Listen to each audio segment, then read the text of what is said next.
எல்லை தெய்வங்களை பொறுத்தவரை நாம் எப்படியோ அப்படிதான் அவங்க. ஏன்னா அவங்க நம்ம முன்னோர்கள். இறைவன் அப்படின்றது ஒரு நிலை தாண்டி அவங்க புண்ணிய ஆத்மாக்கள். நம்மளுடைய பிரார்த்தனைகளை கொண்டு போய் சேர்க்கக்கூடிய நபர்கள். இப்போ நம்முடைய முன்னோர்கள், அந்த முன்னோர்கள் அப்படிதான் இருந்தாங்க, அப்படிதான் வாழ்ந்தாங்க. அப்ப அந்த வழிபாட்டு முறை தான் நம்ம ஃபாலோ பண்ணணும். நீங்க அதை பயன்படுத்துங்க நான் சொல்ல வரல. அங்க பலி கொடுக்கணும் அப்படின்னா பலி கொடுத்து தான் தீரணும். சாராயம் வச்சு படைக்கணும்னா சாராயம் வச்சு படைச்சு தான் தீரணும். சுருட்டு வைக்கணும்னா சுருட்டு வச்சு தான் தீரணும்.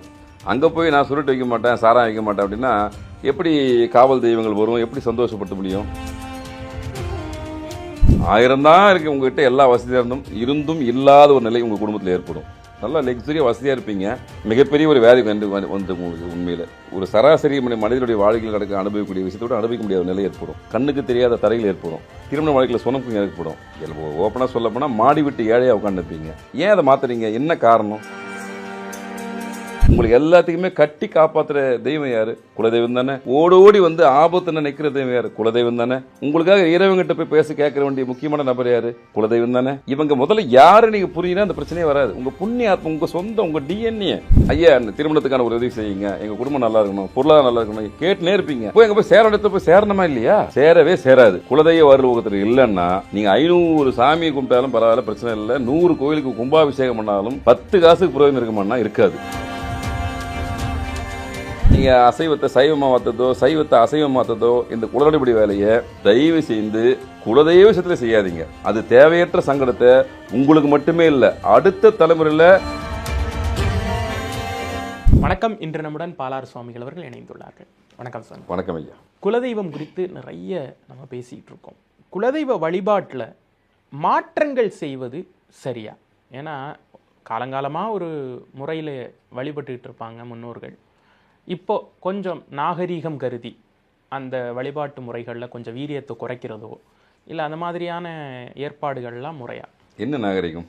இப்போ பலியிடுறது வந்து கொஞ்சம் நவநாகரீகத்துக்கு அப்பாற்பட்டு இருக்கு அப்படின்னு சொல்லிட்டு நிறைய கோயில்களில் தெய்வங்களை சைவமாக மாற்றுறாங்க இல்லையா? அதை பற்றியான கரெக்டு தான். நீங்கள் சைவ ஹோட்டலை தேடி தான் அலைய வேண்டியதாக இருக்குது. ஒரு தெருக்கு 100 அசைவ ஹோட்டல் இருக்குது. அது கணக்கு என்ன? அதை சாப்பிட்றவங்களாம் யார்? மக்கள் தானே. உண்மையாக பொய்யா? நீ இந்த சென்னை மட்டும் கிடையாது, நீங்கள் பெருநகரில் எங்கே போனாலும் சைவ ஹோட்டலுக்காக பல மணி நேரம் காற்று சுற்ற வேண்டிய சூழ்நிலை இருக்குது. ட்ராவல் போகிறவங்க எல்லாருக்குமே இந்த பிரச்சனையை பற்றி தெரியும். அப்போ ஒரு தெருவில் 10 கிடையாது அசைவ கடை இருக்குது. அது ஒரு பக்கம் இருக்கட்டும். கலாச்சாரம் அப்படின்றது ரொம்ப முக்கியமான ஒரு பங்களிப்பு. நமக்கு நம்மளுடைய பாரம்பரியத்தில் கலாச்சாரம் முக்கிய பங்களிப்பு. பழமையை மாற்ற தேவையில்லை. அதுக்காக புதுமையை நம்ம வேணாம் சொல்ல வரல. எதில் புதுமையை புகுத்தணுமோ அதில் புதுமை இருக்கணும், தவறு கிடையாது. டெக்னாலஜி வளர்ந்துச்சு, ஒரு சில விஷயங்கள் நம்ம பண்ணுறோம். அன்னைக்கு நடைபயணம் பண்ணியிருந்தோம், நம்ம நிறைய விஷயத்த மாற்றுறோம். பழக்க வழக்கங்கள்ன்றது வேற. இது வந்து குலதெய்வ வழிபாடு. இதில் வந்து நீங்கள் உங்களுடைய நாகரிகத்தையோ உங்களுடைய புது பழக்க வழக்கத்தையோ இல்லைப்பா எனக்கு இந்த மாதிரி உடல்நிலை இருக்குது நான் அப்படி இருப்பேன் அப்படி இருப்பேன்னு சொல்கிறதுக்கோ அதுக்காக அந்த கோயிலை மாற்றி அமைக்கிற விஷயத்தையோ தயவு செய்து செய்யக்கூடாது. கலாச்சாரம் நம்மளோட பின்னி பிணைந்த விஷயம். அதனால் மூதையர்கள் முன்னோர்கள் எந்த மாதிரி வழிபாட்டு முறையை தொடர்ந்து செஞ்சாங்களோ அதை செய்வது தான் புத்திசாலித்தனம். அதுக்குள்ளே போயிட்டு இப்போ எனக்கு செல்வாக்கு வந்துடுச்சு, நான் கொஞ்சம் பெரியாளாக மாறிட்டேன், கொஞ்சம் லக்ஸரியாக மாறிட்டேன், அதனால் கொஞ்சம் அங்கேயும் போயிட்டு லக்ஸரியாக ஒரு சில விஷயம் பண்ணலான்னு சொல்லிட்டு தயவு செஞ்சு குலதெய்வத்தில் யாரும் விளையாட தேவையில்லை. நான் இன்னும் பல இடத்துல சொல்லியிருக்கிறேன். அந்த பழமை மாறாமல் மேக்ஸிமம் வச்சுங்க. புதுமைன்ற பேரில் நீங்கள் அதை பொது கோயிலாக மாற்றுற முயற்சி நிறைய இடத்துல நடக்குது. கண்டிப்பாக அடிப்படை வசதி அங்கே செஞ்சு தரணும். இன்றைய நிலையில் வெளியூர்லேருந்து நிறைய பேர் வருவாங்க. எல்லாமே இருக்கிற இடத்தை விட்டு பூர்வீகத்தை விட்டு போன குடும்பம் தான் நிறைய குடும்பம் வெளிநாட்டில் இருக்காங்க. அவங்கெல்லாம் வரும்போது அந்த இடத்துக்கு தேவையான அடிப்படை வசதிகளை தாராளமாக நீ செஞ்சு தரலாம், எந்த மாற்றமும் கிடையாது. அதை தாண்டி அது ஒரு மிகப்பெரிய பிரம்மாண்டமான விஷயமாக அமைத்தக்கூடிய விஷயத்தில் யாரும் ஈடுபடாதீர்கள். அது தேவையற்ற சங்கடங்களை தரும்.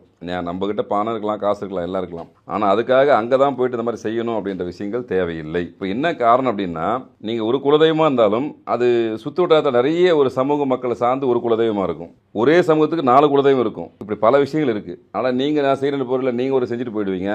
அப்புறம் இன்னொருத்தர் வந்து நம்ம செய்ய முடியலன்னு வருத்தப்படுவாங்க. சேச்சா அவங்க செஞ்சுட்டாங்க, நம்மளால் பெருசாக கட்ட முடியல சொல்லிட்டு வருத்தங்கள் ஏற்படும். அந்த பழமை மாறாமல் இருப்பது நல்ல விஷயம். இன்னும் வெளிப்படையாக சொல்ல போனால் சைவம்னா சைவம் தான், அசைவம்னா அசைவம் தான். அசைவத்தில் எந்த மாறுபாடும் வைக்கக்கூடாது. இந்த காவல் தெய்வங்கள் எல்லை தெய்வங்களை பொறுத்தவரை நாம் எப்படியோ அப்படி தான் அவங்க. ஏன்னா அவங்க நம்ம முன்னோர்கள். இறைவன் அப்படின்றது ஒரு நிலை தாண்டி அவங்க புண்ணிய ஆத்மாக்கள்.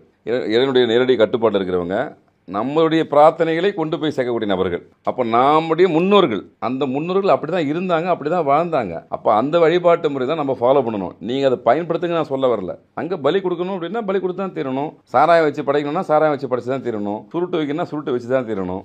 அங்கே போய் நான் சுருட்டு வைக்க மாட்டேன், சாராயம் வைக்க மாட்டேன் அப்படின்னா எப்படி காவல் தெய்வங்கள் வரும், எப்படி சந்தோஷப்படுத்த முடியும்? நீங்கள் போய் சந்தோஷமாக இருக்கிறதுக்காக தான் அந்த படையிலே போடுறது. உங்களுக்காக தான் நியாயமாக சொல்ல போனால் இறைவன் பிறல படைக்கக்கூடிய விஷயங்கள் எல்லாம் யாருக்காக? நீங்கள் பங்கு பங்காளிகளோட வந்து சந்தோஷமாக இருக்கணும், ரொம்ப ஆனந்தமாக இருக்கணும், குடும்ப ஒற்றுமை மேலே உணர்றதுக்காக தான் ஒரு சங்கமிக்கிற மிகப்பெரிய நிகழ்ச்சி தான் அந்த குலதெய்வ வழிபாடு. நம்ம அதெல்லாம் திரும்ப திரும்ப நம்ம மட்டும் சொல்ல, முன்னோர்கள் சொன்ன விஷயம் என்னன்னா, குலதெய்வ கோயிலுக்கு போகும்போது மட்டும் தயவு செஞ்சு எல்லாரும் ஒன்றா போவாங்க, பிரிஞ்சு போகாதீங்க. 1000 விஷயங்கள் இருந்தாலும் மாற்றுக்கட்டு இருந்தாலும் எல்லாத்தையும் மறந்துட்டு அந்த இடத்துல போகும்போது ஒன்றா சங்கமிக்கும் போது தான் மனசு விட்டு பேச முடியும். பல பிரச்சனைகளுக்கு தீர்வும் காண முடியறதால தான் விழாக்கள் வச்சாங்க, குலதெய்வ வழிபாடு வச்சாங்க. ஆனால் அந்த குலதெய்வ வழிபாட்டில் உங்களுக்கு சைவமாக இருந்தால் தயவு செஞ்சு பொங்கல் வச்சு வழிபடுங்க, அசைவமாக இருந்தால் தயவு செஞ்சு அசைவப்படையில் போட்டு வழிபடுங்க. அதில் எந்த தவறும் கிடையாது, அதில் எந்த சுணக்கமும் காண்பிக்க வேண்டாம். இப்போ காவல் தெய்வங்களை பொறுத்த மட்டிலும் முனீஸ்வரருக்கோ கருப்பசாமிக்கோ சுடலமாட சாமிக்கோ எங்கேயாவது 1-2 இடங்கள்ல தான் இந்த மாறுபாடுகளை பார்க்குறோம். பாரம்பரியத்திலேருந்து மாறி போகிறது அப்படிங்கிற வழிபாடை பார்க்குறோம். பெரும்பாலும் அம்மன் கோயில்களில் தான் இந்த பிரச்சனை இருக்குது அப்படிங்கிறது தெரிய வருது. நம்ம ப்ராக்டிக்கலாக பார்க்குறப்ப ஒரு 100 வருஷம் 200 வருஷத்துக்கு முன்னாடி, அதாவது இந்த பரம்பரைக்கு நினைவு தெரிஞ்சது வர முப்பாட்டர்கள் பாட்டன்கள் எல்லாருமே வந்து அசைவத்தில் வச்சு கும்பிட்டுக்கிட்டு இருந்தாங்க. நாங்கள் வந்து புதுசாக கோவில் கட்டுறப்ப இனிமேல் அசைவம் வேணான்னு சொல்லிட்டு ஆத்தாவை வந்து அம்பாளாக மாற்றிட்டோம். இருக்கலாம், ஆத்தால இருந்து அம்பாள் ஆயிட்டாங்க. சரி, நான் பரவாயில்ல, உங்களுக்கு தேவையான விஷயங்கள் கிடைக்காது, வேற ஒன்றும் பெருசாக இல்லை. நீங்கள் மாற்றிக்கலாம், பட் அவங்க மாற மாட்டாங்க. அவங்க உங்கள் முன்னோர்களாச்சே, என்ன கொஞ்சம் யோசிப்பாங்க. பசங்களுக்கு ரொம்ப புத்தி வந்துச்சு போலகுது, சரி கொஞ்சம் ஆடட்டும்னு கொஞ்சம் விட்டு பிடிப்பாங்க. எப்போ தெரியுமா அந்த விஷயமா வேதனையும்? 1000 தான் இருக்குது உங்ககிட்ட, எல்லா வசதியாக இருந்தும் இல்லாத ஒரு நிலை உங்கள் குடும்பத்தில் ஏற்படும். நல்லா லக்ஸரியாக வசதியாக இருப்பீங்க, மிகப்பெரிய ஒரு வியாதி வந்து உங்களுக்கு உண்மையில் உங்களால் ஒரு சராசரி மனிதனுடைய வாழ்க்கையில் அனுபவிக்கக்கூடிய விஷயத்தோட அனுபவிக்க முடியாத நிலை ஏற்படும். கண்ணுக்கு தெரியாத தரையில் ஏற்படும். திருமண வாழ்க்கையில் சுணக்கம் ஏற்படும். ஓப்பனாக சொல்ல போனால் மாடி விட்டு ஏழையாக உட்காந்துருப்பீங்க. இதுக்கெல்லாம் காரணம் இவங்களுக்கு தெரியாமே அதை தவறு செஞ்சுருப்பீங்க. ஏன் அதை மாற்றுறீங்க? என்ன காரணம்? என்ன உங்களுக்கு அதெல்லாம் பிரச்சனை? அதை மாற்றுறதுனால என்ன வந்துட்டு போகுது? காலகாலமாக இருக்கக்கூடிய விஷயம், அதை பின்பற்றும் போது உங்களுக்கு என்ன சங்கடம் ஏற்படுறது இல்லை? நல்ல விஷயம் தானே. உங்களை காக்கக்கூடிய தெய்வம். திரும்ப திரும்ப நான் சொல்ல வரோம், நம்ம மட்டுமா இருக்கிற எல்லா ஜோதிடர்களும் சரி ஆன்மீகவாதிகளும் சொல்லக்கூடிய விஷயம் அதுதான். எந்த தெய்வ வழிபாடாக இருந்தாலும் முதன்மையான தெய்வ வழிபாடு குலதெய்வம் தானே. நீங்கள் அது இல்லாமல் எப்படி நீங்கள் எந்த தொடக்கம்னு எப்படி ஒரு விஷயத்தை தொடங்குவீங்க? உங்கள் வீட்டில் நல்லது எந்த சுப நிகழ்ச்சி இருந்தாலும் நீங்கள் முதல்ல வைக்க வேண்டிய, முதல்ல வணங்க வேண்டிய, முதல்ல அணுக வேண்டிய நபர் யாரு?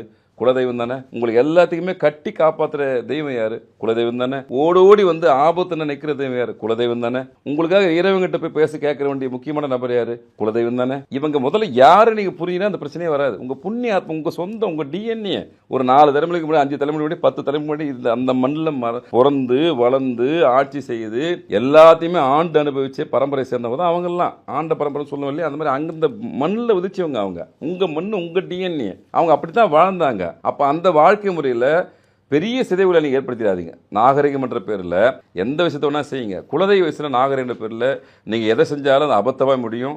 அடுத்த தலைமுறைக்கு நல்லது செய்யணும்னு நினச்சா இது போல தவறுகளை செய்யாதீங்க. இல்லை நான் இந்த பீரியடில் சந்தோஷமாக இருக்கிறேன்பா, என் தலைவர் நல்லா இருக்கிறேன், அடுத்த தலைமுறை எப்படி போனால் எனக்கு என்னன்னு சொல்லணும்னு நினைக்கிறவங்க தயவு செஞ்சு இந்த மாதிரி வழக்கத்தை மாற்றுறது சரியில்லை. கண்டிப்பாக அதுக்கான ஒரு பிரச்சனையாக அவங்க சந்திப்பாங்க, அதில் மாற்றுக்கிறது கிடையாது. அதுக்காக அது காரணமாக குலதெய்வம் நினைக்கக்கூடாது. குலதெய்வம் இதெல்லாம் வேடிக்கை பார்த்து நிற்கும், அப்படியா பண்ணுறியா. ஆனால் என்னென்னா நீங்கள் குலதெய்வத்தை தாண்டி உங்களுடைய வேண்டுதலை போய் வச்சுனே இருப்பீங்க கோயிலில். உங்களுடைய ஃபார்மை, உங்களுடைய அப்ளிகேஷனை ரிசீவ் பண்ணி கொடுப்பதுக்கு ஆளே இருக்க மாட்டாங்க. பிரச்சனை அதுதான். நிறைய அபிஷேகம் பண்ணுவீங்க, கும்பாபிஷேகத்தில் போய் கலந்துவீங்க, புதுசாக ஒரு கோவிலே கட்டுவீங்க, ஊர் ஃபுல்லாக பாதை யாத்திரையை சொல்லிட்டு எல்லா ஊருக்கும் இங்கேருந்து நார்த் வரைக்கும் போயிட்டு வருவீங்க. எல்லாம் சூப்பராக பண்ணுவீங்க, அட்டகாசமாக இருக்கும். வீடு முழுக்க அபிஷேக டப்பாக்கள் இருக்கும், போட்டோக்கள் இருக்கும், எல்லாம் இருக்கும். ஆனால் உங்களுடைய கோரிக்கை ஒன்றோட மேலே போய் சேராது. இவங்க அமைதியாக உட்காந்துப்பாங்க. ஏம்பா என்ன தான் நீ உருமாற்றிட்ட, ஆளை மாற்றிட்ட, இல்லை நீ அவங்ககிட்ட போய் 10 வருஷம் அமைதியாக உட்காந்துப்பாங்க. உங்களுக்கு எது கெடுதல் நினைக்க மாட்டாங்க. அவங்க சும்மா அந்த பிரச்சனை இல்லை உங்களுக்கு. அப்போ உங்கள் விடுதலை யார் போய் கொண்டு போய் இறைவன்கிட்ட போய் சேர்க்கறது? உங்ககிட்ட திரும்ப நம்ம மக்கள்கிட்ட பதிவு பண்ணுற விஷயம் தான். உங்களுடைய எந்த இஷ்டத்தை தான் வழிபடுங்க, தவறு கிடையாது. ஆனால் நீங்கள் வைக்கிற கோரிக்கையை கொண்டு போய் சேர்க்குற முக்கியமான பங்களிப்பு உங்கள் முன்னோர்கள், உங்கள் டிஎன்ஏ, உங்கள் குலதெய்வம் தான் கொண்டு போய் சேர்க்கும். ஐயா திருமணத்துக்கான ஒரு உதவி செய்யுங்க, எங்கள் குடும்பம் நல்லா இருக்கணும், பொருளாதாரம் நல்லா இருக்கணும் கேட்டுனே இருப்பீங்க. போய் எங்கே போய் சேர இடத்துல போய் சேரணுமா இல்லையா? சேரவே சேராது. குலதெய்வ அருள்லோகத்தில் இல்லைன்னா நீங்கள் 500 சாமியை கும்பிட்டாலும் பரவாயில்ல, பிரச்சனை இல்லை. 100 கோயிலுக்கு கும்பாபிஷேகம் பண்ணாலும் 10 காசுக்கு புரோஜனம் இருக்குமான்னா இருக்காது. இந்த தெய்வம் தான் முதன்மையான தெய்வம். இதை பார்த்துட்டு நீங்கள் எதை வேணா செய்யுங்க, செய்யாம அமைதி சும்மா விடுறதுங்க, தப்பு கிடையாது. இதை ஒருத்தர் யார் குலதெய்வத்தை வலுவாக ஒருத்தர் பிடிச்சிட்டானோ அவன் 90% பிரச்சனை மீண்டுடலாம். இது அனுபவம் உண்மை. இந்த உண்மையை தெரிஞ்சவங்க எந்த சூழ்நிலையும் குலதெய்வத்தை விட்டுற மாட்டாங்க. எந்த சூழ்நிலை அவனுக்கு நல்லது இருந்தாலும் சரி, கெட்டது இருந்தாலும் சரி, ஏதோ வந்து அங்கே போய் முதல்ல நின்றுடுவான். ஏன்னா அவனுக்கு தெரியும் அவனுடைய வலிமை என்னன்னு. அந்த பாதையை நோக்கி தொடர்ச்சியாக போகக்கூடிய எந்த குடும்பமாக இருந்தாலும் பின்னோக்கி சென்றதாக சரித்திரமே கிடையாது. அவங்க வாழ்வியலில் பெரும் துன்பங்கள் வரும்போதும் அது சிறிய துன்பமாக மாறி, துன்பம் இருக்கும், கர்மாவில் இருக்கக்கூடிய துன்பம் இருக்கும், இல்லைன்னு சொல்ல முடியாது, அதுக்காக நொடிஞ்சு போயிட மாட்டாங்க. திரும்பவும் தூக்கி வைக்கிறவங்களுக்கு ஒரு சக்தி யார் கொடுப்பா? அவங்க குலதெய்வம் முன்னெடுத்து கொடுக்கும். இது அனுபவ உண்மை. ஆனால் உங்கள் குலதெய்வத்தை நீங்கள் அசைவத்தை சைவமாக மாற்றதோ, சைவத்தை அசைவம் மாற்றதோ, இந்த குலநடைபடி வேலையை தயவு செய்து குலதெய்வ விஷயத்தில் செய்யாதீங்க. அது தேவையற்ற சங்கடத்தை உங்களுக்கு மட்டுமே இல்லை, அடுத்த தலைமுறையில் கட்டத்தை பார்க்கும்போது சொல்லிடலாம். பித்ரு தோஷம் இருக்குது, முன்னோர்கள் தோஷம் இருக்குது, குலதெய்வ சாபம் உள்ளது. இந்த குலதெய்வ சாப்பிடுறது எங்கே வரும்? உங்கள் ஜாதகத்தில் பார்த்து தெரிஞ்சிடலாம். குலதெய்வம் நல்லா இருக்கா, உங்களுக்கு பிளஸிங் கொடுக்குதா, கோபமாக இருக்கா, இடம் விட்டு இடம் போயிடுச்சா, மறைஞ்சு போயிடுச்சா, அப்படி எதை வச்சு கண்டுபிடிக்கலாம். உங்கள் கட்டத்தை வச்சு கண்டுபிடிக்கலாம். எப்படி கண்டுபிடிக்க முடியும்? உங்கள் முன்னோர்கள் செஞ்ச விஷயம் இங்கே பிரதிபலிக்கும். அப்போ நீங்கள் இன்னைக்கு செய்யக்கூடிய விஷயம் அடுத்த தலைமுறைக்கு வரும்போது இதே பாதிப்பு, இதே பிரச்சனையோட அவன் பிறக்கணுமா? தேவையற்ற சங்கடங்களை குலதெய்வ விஷயத்தில் செய்யாதீங்க.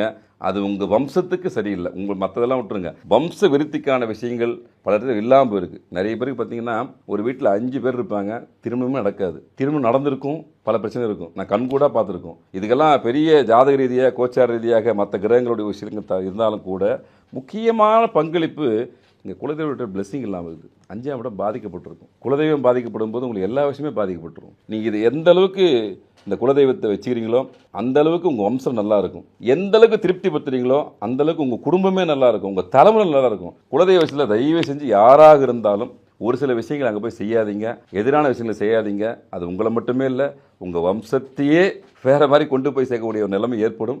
அந்த நிலைக்கு நீங்கள் அவங்கள தள்ளாதீங்க. குலதெய்வத்துக்கு குறை வைக்கும் போது அதனால் ஏற்படக்கூடிய கஷ்டங்கள் ஒன்று சொன்னீங்க.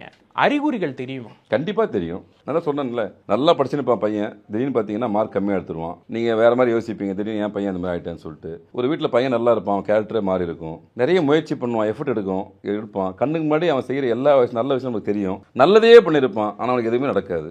ஊரில் மற்றவங்களாம் பார்த்து அவனுக்கு எக்ஸாம்பிள் பண்ணுவாங்க. ஏன்னா அவன் ஊரில் எல்லா அட்டுடியும் பண்ணுறான், பட் அவன் நல்லா இருக்கிறான். நம்ம பையன் நல்ல புள்ள, எந்த கட்டப்பும் கிடையாது, எவங்கிட்டையும் போய் சவகாசம் வச்சுக்க மாட்டான், ஆனால் இவனுக்கு வேண்டியது கிடைக்கலையே அப்படின்னு ஒரு கேள்வி எழும். வீட்டுக்குள்ளேயே அந்த பிரச்சனை வரும். ஏன் நல்லா வந்தானப்பா இவனுக்கு ஏன் அந்த பிரச்சனை வருதுன்னா, அங்கே உள்ள போய் ஆய்வு பண்ணி பார்த்தீங்கன்னா தெரியும், குலதெய்வத்துடைய பிளஸிங் உங்கள் குடும்பத்துக்கு இல்லை. அப்போ உங்கள் அவனுடைய ஆசீர்வாதம், அதை குலதெய்வம்னா யார், முன்னோருடைய ஆசீர்வாதம் உங்களுக்கு இல்லைன்னா இங்கே எதுவுமே நடக்கிறதுக்கான வாய்ப்புகள் இல்லை. நீங்கள் டெய்லி எல்லா சாமியும் போய் அவனுக்கு உட்காந்து கும்பிடலாம், அவங்களுக்கு பரிகாரம் பண்ணலாம், அபிஷேகம் பண்ணலாம். சொன்ன மாதிரி இந்த பாபா படத்தில் சொன்ன மாதிரி எல்லாத்தையும் நம்ம பண்ணுறாங்க. கருவினா எப்படி கொடுப்பாரு? இந்த மெயின் புள்ளி இங்கே இருக்குது. இதிலிருந்து ஆரம்பித்து நீங்கள் போனீங்கன்னா உங்களுக்கு எவ்வளோ பெரிய இஷ்யூ வந்தாலும் உங்களுடைய கோரிக்கை எப்போ ரீச் ஆகிடும். அதுக்கப்புறம் உங்கள் கர்மாவை பார்த்து இறைவனை வந்து கொடுக்கலாமா வேணாவா, அப்புறம் கொடுக்கலாமா இப்போ கொடுக்கலாமான்னு சொல்லிட்டு டிசைட் பண்ணுறது வேறு விஷயம். முதல்ல நீங்கள் கேட்குறன்ற விஷயம் அவர் தெரியணுமா இல்லையா? அந்த தெரியப்படுத்தக்கூடிய நபருடைய பங்களிப்பு தான் முன்னோர்கள், குலதெய்வம். ஆனால் இவங்க விஷயத்தில் தயவு செஞ்சு நீங்கள் எவ்வளோ பெரிய நபராக இருந்தாலும் உங்கள் அம்மாங்க நீங்கள் புள்ள தானே, அந்த மாதிரி அந்த இடத்துக்கு போகும்போது உங்கள் பழக்க வழக்கங்கள், முன்னோர்கள் செய்த பழக்க வழக்கங்கள் என்னவோ அதை மட்டும் செஞ்சாவே போதும். உங்களுக்கு சுபிட்சமான விஷயங்கள்